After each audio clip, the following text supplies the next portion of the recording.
Hello learners, in this video we are going to learn about depreciation. In previous video we have learned about growth and we have solved some sums also based on the formula of growth. So let's see what we are going to learn here. I have started my topic with the help of an example in which I have written the initial rate of motorcycle, that was 65,000. After 2 years cost of motorcycle became 58,500. What I want to show here, that it is not compulsory that every time the commodity value will increase with the passage of time. Sometimes it happens that rate decreases, the value of the item decreases. In that case we have to use the formula of depreciation.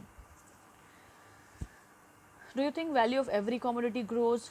Well, that is not true. For example, I have taken this example. We have taken above example in which we found that value of motorcycle after some time decreased.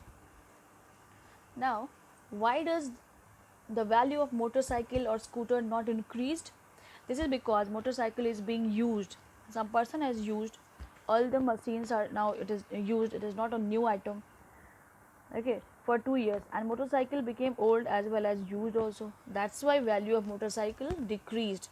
So in this case we will use a formula which is different from the formula for the growth.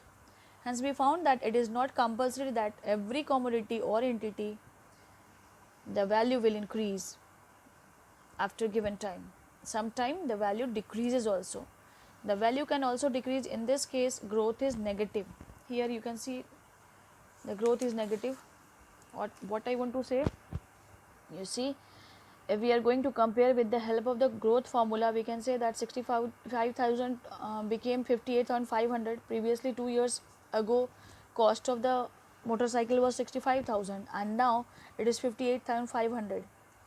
So we can understood it as negative growth, or better we can use another word for negative growth. This negative growth has particular name and that is called depreciation. And for positive growth, that is growth, we are using this formula: v is equals to v0 into 1 plus r by 100 to the power t. This is for growth. Here r is growth rate, and now we will change the same formula. Instead of writing plus r, we will write minus r. This is negative growth or for depreciation. So what will be the new formula? V is equals to v0 1 plus minus r, negative growth, to the power t. So v is equals to v0 within bracket 1 minus r by 100 to the power t. This is a difference only in this formula.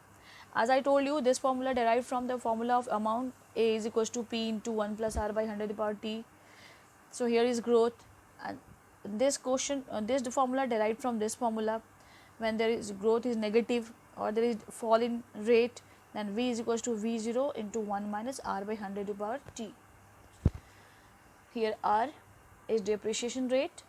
By using this formula, we may find out what the depreciated value of the commodity or entity.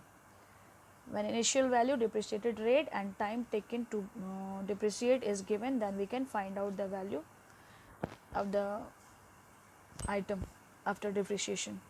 Thank you children. After this video I will start solving sums based on depreciation. Bye bye.